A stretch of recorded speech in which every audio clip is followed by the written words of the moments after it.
पुण्यामध्ये महापालिकेने नाट्यगृह आरक्षणासाठी बनवलेल्या ऑनलाईन बुकिंग ॲपच्या विरोधात मराठी कलाकार आता एकवटलेत।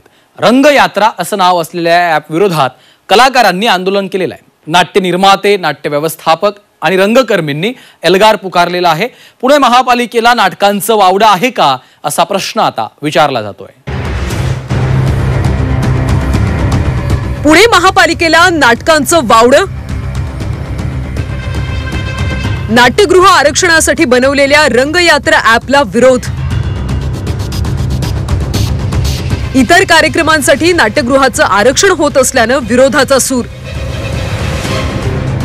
पुणे महापालिकेच्या वतीनं नुकतंच नाट्यगृह आरक्षणासाठी ऑनलाईन बुकिंग ॲप तयार करण्यात आलं। याच रंगयात्रा ॲपला सध्या नाट्य निर्माते, नाट्य व्यवस्थापक आणि रंगकर्मींनी जोरदार विरोध केला।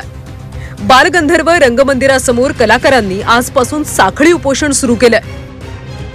पुणे महानगरपालिकेमध्ये 14 नाट्यगृह आहेत। नाट्यगृहात नाटकांसोबत इतरही कार्यक्रम होतात। नाट्यगृह आरक्षित करण्यासाठी महापालिकेकडून रंगयात्रा ॲपची निर्मिती करण्यात आली आहे।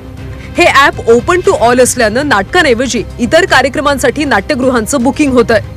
यामुळे नाटकांसाठी नाट्यगृह मिळत नाहीत अशी तक्रार आहे। ॲपमध्ये त्रुटी असल्याचं म्हणत नाटक परिषदेशी चर्चा करण्याची मागणी होतीये।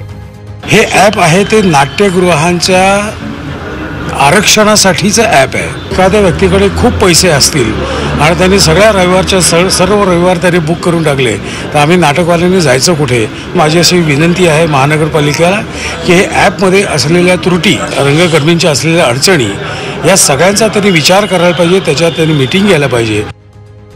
राज्यात अनेकदा मराठी सिनेमांना चित्रपटगृह मिळत नाही, त्यातच आता नाट्यगृह बुकिंगसाठी असं ॲप आणल्यामुळे नाट्यकर्मींची अडचण वाढली आहे। पुण्यात नाटक, साहित्य याचा चोखंदळ प्रेक्षक आहे, पण पुणे पालिकेच्या या रंगयात्रा ॲपमुळे नाट्यगृह नाटकांऐवजी इतर कार्यक्रमांसाठी बुक केले जातात। त्यामुळे नाट्यगृह हे नाटकांसाठी असलं पाहिजे असं म्हणत आता कलाकार पुढे आले। आता या आंदोलनाची कशी दखल घेतली जाते हे पाहावं लागेल। निलेश खरमरे, झी 24 तास, पुणे।